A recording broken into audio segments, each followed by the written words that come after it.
याद करो, फलाना तारीख इतना बज के इतना मिनट में चुड़ैल बोला। हम लोग फोड़ रहे थे यहाँ पे, अब भूकंप आ रहा था यहाँ। फोन किया अमेरिका को कि बकलवा आंधी उंधी ना उठ लो, फोड़ दिया परमाणु बम। थोड़ा बहुत कॉम्प्रोमाइज करके चलिए, भीड़ रहता है ना तो बहुत दिक्कत हो जाता है। लड़की लोग को कहते हैं जितना तकलीफ लड़के सह के पढ़ते हैं ना, आप लोग पढ़ाई छोड़ दीजिएगा। इन बेचारों को देखिए ना कितना मेहनत है। देखिए इसको,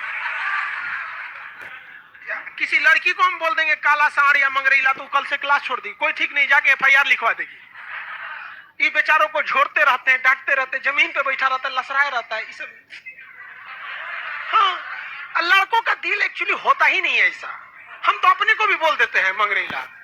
लड़के किसी चीज को न सुनते ऐसे निकाल देते हैं, मतलब वो खराब चीज को सुनेगा सब निकाल देगा। लड़की उल्टा होता है, वो बढ़िया का चीज निकाल देती है। हाँ, खराब का डाउनलोड कर लेती है। उसको कह दीजिएगा चुड़ैल, अब वो डाउनलोड कर लेंगे एकदम। याद करो फलाना तारीख इतना बज के इतना मिनट में चुड़ैल बोला था। चलो डिस्टर्ब नहीं, चलिए याद देखिए, ये नहर का नाम बता सकते हैं? इंदिरा गांधी नहर। दुनिया की सबसे लंबी सिंचाई नहर इंदिरा गांधी में। दुनिया की सबसे लंबी नहर भी तो इंदिरा गांधी। 1974 में इंदिरा गांधी ने डिसाइड किया कि हमें क्या बनाना है, परमाणु बम बनाना है। कब डिसाइड किया इन्होंने? 1974 में। बट उस समय हम लोग उतना डेवलप नहीं थे, तो हम लोग यहाँ पर मई 1974 परमाणु बम का परीक्षण करने के लिए सोचे। लेकिन 1974 में हम लोग उतना डेवलप नहीं थे। 1974 में हम लोग के यहाँ मोटरसाइकिल नहीं थी बढ़िया, राजदूत उष्टू टाइप का थी सब। वहां फ्रीडम तो इधर आया है यार, 1974 में फ्रीडम कहाँ था? यमाहा वगैरह था। यहाँ पर इन्होंने पोखरण में परमाणु परीक्षण किया, लेकिन गलती से वो उतना सक्सेस नहीं हुआ जितना होना चाहिए था। उस परीक्षण का जो नाम था, उसका नाम था स्माइलिंग बुद्धा। क्या नाम था? स्माइलिंग बुद्धा। तो हो गया बात वही, भड़कइबो किए लोग, फूस दे करके रह गया, पकड़ा गए हम लोग। अब अमेरिका हम लोग पे दबाव बना दिया। अमेरिका ने एक नियम बना दिया CTBT और CTBT, comprehensive test ban treaty. कोई भी व्यक्ति परमाणु बम का परीक्षण नहीं कर सकता है, और बैन लगा दिया। ना आपको जल पे परीक्षण करने देंगे, ना थल पर परीक्षण करने देंगे, ना हवा में परीक्षण करने देंगे, पूरा बैन लगा दिया। और NSG बना दिया, national supplier group, nuclear supplier group, कि कोई भी देश भारत को मतलब यूरेनियम नहीं देगा। तो हम लोग पर यूरेनियम नहीं था, चोरी छुपे हम यूरेनियम मंगाते भी तो CTBT था, परीक्षण करने नहीं देगा। भारत ना NSG को माना है, ना CTBT को माना है, और NPT लगा दिया, न्यूक्लियर नॉन प्रोलिफरेशन ट्रीटी, नाभिकीय अप्रसार संधि। मतलब साला चुट्टा चारों ओर से घेर दिया। कभी कभी गरिया देते हैं, कभी कभी गरिया देते हैं। क्या हम मशीन थोड़े हैं कि जो सेट कर दिए वही बोलेंगे। देश पे बात आती है तो हम सब भुला जाते हैं। तो दोस्त है ट्रम्प है कि बाइडेन है, सोच रहा बाहर में जा तू कोनो चीज हो। या पहले हमको मतलब तुम बनाओ परमाणु बम, कोई दिक्कत नहीं, हम लोग दिवाली वाला धुकधुकुआ बनाएंगे। मतलब NPT क्या कहता है? न्यूक्लियर नॉन प्रोलिफरेशन ट्रीटी, नाभिकीय अप्रसार संधि, कि कोई देश दूसरे देश को परमाणु टेक्नोलॉजी नहीं देगा। NSG, कोई देश मतलब बिना परमिशन, NSG के बिना मीटिंग के मतलब यूरेनियम सप्लाई नहीं करेगा। और यूरेनियम उसी को सप्लाई करेगा जिसने CTBT पर साइन किया कि हम परमाणु बम का परीक्षण नहीं करेंगे। हे भाई साहब, परीक्षण माने बम बना के क्या कर लेंगे? मान के चलिए हमारे पास टेक्नोलॉजी आ गया, ठीक है, और NSG से हम सप्लाई करके यूरेनियम भी ले लिए। NPT कहता है बम परीक्षण नहीं करने देंगे। तो भाई बना के रखने से थोड़े होता है, एक बार पटके उठ के तब ना समझ में आएगा काम कर रहा है कि नहीं। पता चला बना के रख लिए, युद्ध में पटके तो धुआं देके रह गया। तो एक बार परीक्षण मतलब चारों ओर से हम लोग को घेर दिया था। अब भारत वाले वैज्ञानिक भी तो मतलब है सब उसी हिसाब के ना। भारत वाले ने कहा कि एक काम कीजिए, एक समझ में नहीं आ रहा है, अमेरिका से कहिए तू हमारे यहाँ परमाणु बिजली घर लगाओ। तो इंदिरा गांधी थी ना, अमेरिका को फुसला दी, कहीं कि देखिए ना गुजरात में हमारा तारापुर जगह है, वहां परमाणु बिजली घर लगाना है, उसमें बिजली बनेगा, लाइट बत्ती जलेगा, आप बिजली घर लगाइए।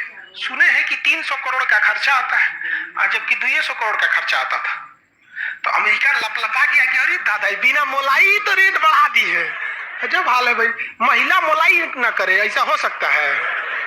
महिला को कोनो सामान फ्री में कहेंगे तो कहेगी 2 गो दे दो।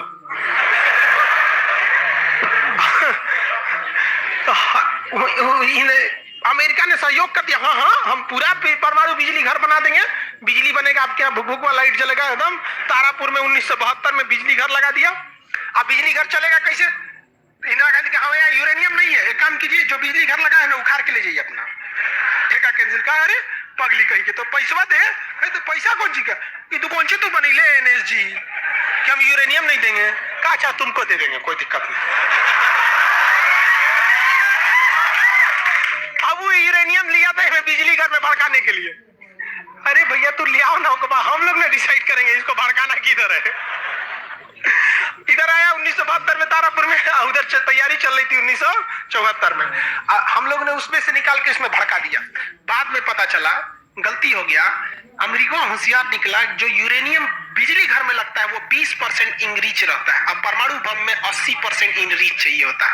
हमसे गलती हो गया, ससुरा जातो गया भातो ना मिला, भड़काइयो दिए, बदनामो हो गए लोग, सब सतर्क हो गया, सब हरक गया, सब देहात में बोला जाता है ना हरक गया सब। ले भाई हम लोग को पता नहीं था, हम लोग वो कच्चे मसाला पे भड़का दिए थे लोग।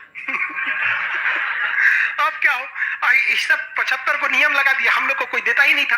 तो बस अब भारत में वैज्ञानिक, इंदिरा गांधी ने प्रोग्राम को कैंसिल नहीं किया, कहा कि बनाइए।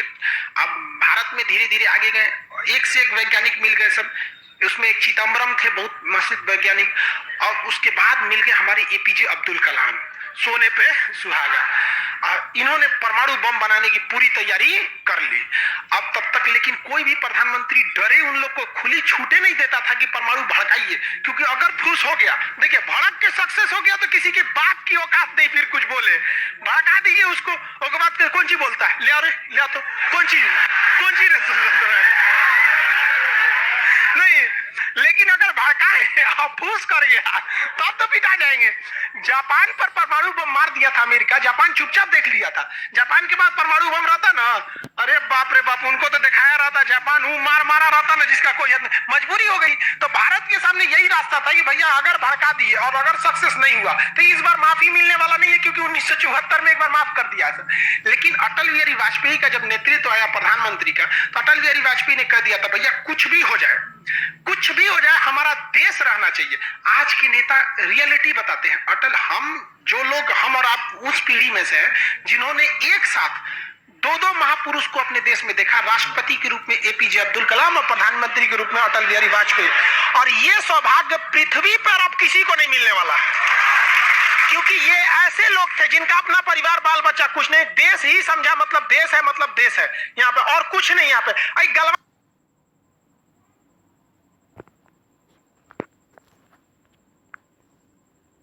घुसा है ना चोट्टा, अटल बिहारी वाजपेयी रहते तो बता रहे, तो दिखने में बुढ़ा थे अटल बिहारी वाजपेयी।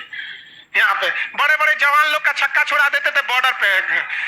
उन्होंने खुला छूट दिया APJ अब्दुल कलाम को, कहा कि आपको हमारे परमिशन की जरूरत ही नहीं है, आपको जो करना है करिए, हमको नहीं, हमको बस परमाणु बम चाहिए, हमारी सरकार रहे चाहे सरकार गिर जाए। और रियलिटी में है, भारत में अटल बिहारी वाजपेयी अगर परमाणु परीक्षण न करते तो भारत पर अमेरिका सैंक्शन नहीं लगाया रहता और अटल बिहारी वाजपेयी की सरकार नहीं गिर जाती। लेकिन अगर वो अपनी सरकार को सोचते तो कोई भी शिक्षक मंच पर खड़ा होकर किसी प्रधानमंत्री का खुलेआम तारीफ नहीं कर सकता, वरना कितने प्रधानमंत्री आए, कितने गए, किसी के लिए शब्द नहीं निकलता है। तो इतिहास हमेशा याद रखिएगा, आपको न्यौछावर करना पड़ेगा। यहाँ पर ऐसे चमचागिरी करने से किसी का नाम लेता आदमी है, लेकिन विरोधी भी जिनका नाम लेते हैं ऐसे महापुरुष थे अटल बिहारी वाजपेयी, APJ अब्दुल कलाम। कोई है जो गिर जाएगा? हाँ, उसे अपने बेचारा शर्मा जाएगा, किसको बोल। उन्होंने खुला छूट दिया और कहा कि जो करना है करिए। APJ अब्दुल कलाम कहे ठीक है, लेकिन अमेरिका को पता चल गया कि APJ अब्दुल कलाम चल गया वहां, ये पक्का सफल कर देगा, तो उसने उसके ऊपर ना सैटेलाइट छोड़ दिया, अमेरिका से सैटेलाइट छोड़ा और भारत के ऊपर निगरानी करने के लिए। अब यही गलती कर दिया अमेरिका से सुना। APJ अब्दुल कलाम को फुसलाने के लिए नासा बुलाया, आइए ना, आइए नासा आइए। तो APJ अब्दुल कलाम चल गए और कहे कि देखिए देखिए कितना बड़ा बड़ा मशीन है नासा में, ऐसा ना इंडिया में है, टूटल फूटल स्टेबलाइजर रख ले रहता है, स्टेबलाइजर का नट उड़ जाता है तो पिलास से दाब के करता है। कहा वहां वैज्ञानिक बने, यहाँ ये हम आपको नासा का हेड बना देंगे यहाँ पर। कहे कि ठीक है, हम नासा का हेड हम क्या करेंगे, हमारा कौन है, ना बाल बच्चा ना कुछ, एक को चीज है मेरे लिए, मेरा दुनिया में कुछ नहीं है, केवल और केवल मेरी भारत माँ है, आप वो भी छीन लेंगे हमसे, ऐसा थोड़े हो सकता है। उन्होंने कहा नहीं, और यही सोच रहा उससे गलती हो गया। वहीं पर उन्होंने देख लिया था कि अमेरिका ने भारत के ऊपर क्या लगा रखा है, सैटेलाइट मॉनिटरिंग के लिए, और वहां पे उसने अमेरिका की सबसे बड़ी गलती हो गई। यहां आने के बाद उन्होंने बता दिया, देख भैया हम जो काम कर रहे हैं ना, सारा अमेरिका क्या कर रहा है, सैटेलाइट से देख रहा है, तो सब वैज्ञानिक का असर ले, भड़काने से पहले तैयारी करना पड़ता है 1.5-2 महीना की, अब क्या किया जाए। तो कहेगी देखो भाई, इस अमेरिका का जो सैटेलाइट जाता है ना, दोबारा घूम के आने में ना लगभग 1-1.5 घंटा का गैप हो जाता है, इसी बीच में जो करना है करो। कहा कि 1.5 घंटा में कौन सी करेंगे। तो अटल बिहारी वाजपेयी ने खुला छूट दिया था किसको, एपीजे अब्दुल कलाम। एपीजे अब्दुल कलाम ने कह दिया ना कि एक काम कीजिए, ऐलान कर दीजिए कि यहाँ मिलिट्री एक्सरसाइज होने जा रहा है, सेना यहाँ युद्ध अभ्यास करेगी, कैसे युद्ध लिया जाता है, एकदम ओरिजिनल युद्ध का मैदान। अब युद्ध में कहीं घर बन रहा है तो कोई पूछ रहा है काहे लिए बन रहा है, इसी पे जब बम मार के प्रैक्टिस करेंगे। घर नहीं बन रहा था, वो इसलिए बन रहा था कि परमाणु बम कितना खतरनाक होगा। लोगों को लगा कि फौज इस पे मार के देखेगी कितना तबाही मचा रहा है। भाई साहब बकलोल, वो तैयारी अब्दुल कलाम ने करवा रहे थे कि जब फोड़ेंगे तो देखेंगे घरवा उधियारा है कि नहीं। तो लोगों को लगा हम मिलिट्री एक्सरसाइज कर रही है, सब चीज काम हो गया। लेकिन अमेरिका को कहीं ना कहीं भनक लग गया, क्योंकि हर घर में सतयुग से कलयुग तक साले विभीषण हर जगह मिलते हैं। भारत में कोनो जाके कह दिया वहां पर तो भनक लग गया। तो अमेरिका ने उस सैटेलाइट की टाइमिंग घटा दी। अब जो घंटों का गैप रहता था वो चंद मिनटों का गैप रह गया, 20-20 मिनट का गैप रहता था। लेकिन इन लोगों ने अपना काम निपटा के रख दिया था। लेकिन समस्या ये थी ना कि सब चीज तो बन के रेडी हो गया, हर चीज रेडी हो गया, लेकिन अगर परमाणु बम फोड़े और फूस करके रह गया, समस्या यही थी। भड़क गया तो टेंशन ही नहीं था। तब क्या किया गया, सैटेलाइट हुआ तो रहेगा। तो अटल बिहारी वाजपेयी का पूरा छूट था, एपीजे अब्दुल कलाम को इनको टेंशन ही नहीं था। उन्होंने कह दिया अटल बिहारी वाजपेयी से कि काम करते हैं हम अब आ गया, हम मई में इसका बम फोड़ देंगे, कोनो दिन में 9 तारीख चाहे 11 तारीख कोनो दिन हम फोड़ देंगे। तो कहें कि भाई आपको जो करना है करिए ना, हमको मत बताइए, हमको बस परमाणु बम चाहिए, बाकी अमेरिका कौन सी करेगा हम देख लेंगे यहाँ पर। तो अटल बिहारी वाजपेयी से खुला छूट मिल गया। अब इन्होंने 9 मई 1998 डेट क्या कर दिया, डिसाइड कर दिया। 2-2 दिन किया था, एक 9 मई को भी, फिर 11 मई को। पहले 11 मई 1998, शक्ति 98 कोड नाम था। जैसे अमेरिका का सैटेलाइट गुजरा, पूरी तरह से कैलकुलेशन हो गया था कि कैसे कैसे होने वाला है। अमेरिका का सैटेलाइट जैसे गुजरा, तुरंत यहाँ पे भारत का परमाणु बम को ब्लास्ट किया गया। और जैसे ब्लास्ट हुआ तो जो मिलिट्री एक्सरसाइज कर रही थी उसको तो भेज दिया गया था 2 दिन पहले ही। जो बिल्डिंग बनाई थी वो खाली पड़ा था, धाए दे गायब हो गया बिल्डिंग, पूरा धुआं हो गया, पूरा भयानक। अब परमाणु बम क्या हो गया, लगभग सफल हो गया। वैज्ञानिकों को लग गया था सफल हो गया, लेकिन भाई अब ये फोड़े, अभी कैसे पता चल जाएगा सफल हो जाएगा। आप अंदाजा ना बता सकते कि भाई इतना तबाही एक अच्छा ही बम ला सकता है। लेकिन तब तक सैटेलाइट उसका घूम के आ रहा था और पकड़ ला, तब क्या होता, मान के चलिए पकड़ लेता, पता चला कि सफल नहीं हुआ, खाली धुआं कर दिया, गड़बड़ हो गया। तुरंत अटल बिहारी वाजपेयी को फोन किए एपीजे अब्दुल कलाम कि तुरंत आप मौसम विभाग को कहिए कि राजस्थान में भयानक तूफान आया है, कोई नहीं जाएगा। अटल बिहारी वाजपेयी ने तुरंत घोषणा करा दी, राजस्थान के लोग अपने घर में रहे, बहुत भयानक तूफान आया है। अब उसका सैटेलाइट आ रहा है तो देख रहा है धुआं हुआ है, तुरंत मैसेज भेजा नासा में, धुआं हो गया यहाँ पे। कहीं मतलब धुआं हुआ, तूफान आया है वहां पे। तूफान आया है, सोचा। वहां से जब चला गया तब परीक्षण देखा गया, एकदम सक्सेस। अब टेंशन ही नहीं है, एक और फोड़ दो, 2 फोड़ दिया गया, पूरी तरह से सक्सेस हो गया। और ससुरा अमेरिका को अभी तक पता है कि वहां तूफान आया है, अरे वहां दूसरा तूफान आया है। अब भारत में कुछ भी कहिए तो डर तो लगता है नहीं, अमेरिका बहुत खतरनाक देश है। आज हम लोग भले शक्तिशाली है, 1998 में हम लोग को पाकिस्तान आगे दिखा देता था, 99 की करगिल वार याद कीजिए। आज हम लोग बहुत आगे निकल गए, लेकिन उस समय बहुत पीछे थे हम लोग। अब डर तो था ही। अब भारत के प्रधानमंत्री सब राष्ट्रपति सुखपुकाइल थे, अमेरिका क्या करेगा, ओके पते नहीं है। 9 तारीख बीत गया, 10 तारीख बीत गया, पता ही नहीं चला अमेरिका को। अटल बिहारी वाजपेयी अब्दुल कलाम से पूछे कि महाराज उसने सोचा कुछ सुख होगा, ये नहीं रहा, पत्ते ना चल।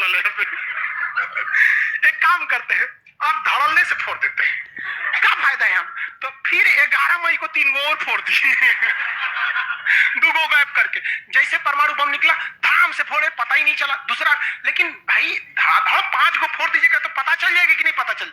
ये डाउट हो गया पाकिस्तान को, जिन जनते का है। हम लोग फोड़ रहे थे यहाँ पे, अब भूकंप आ रहा था यहाँ,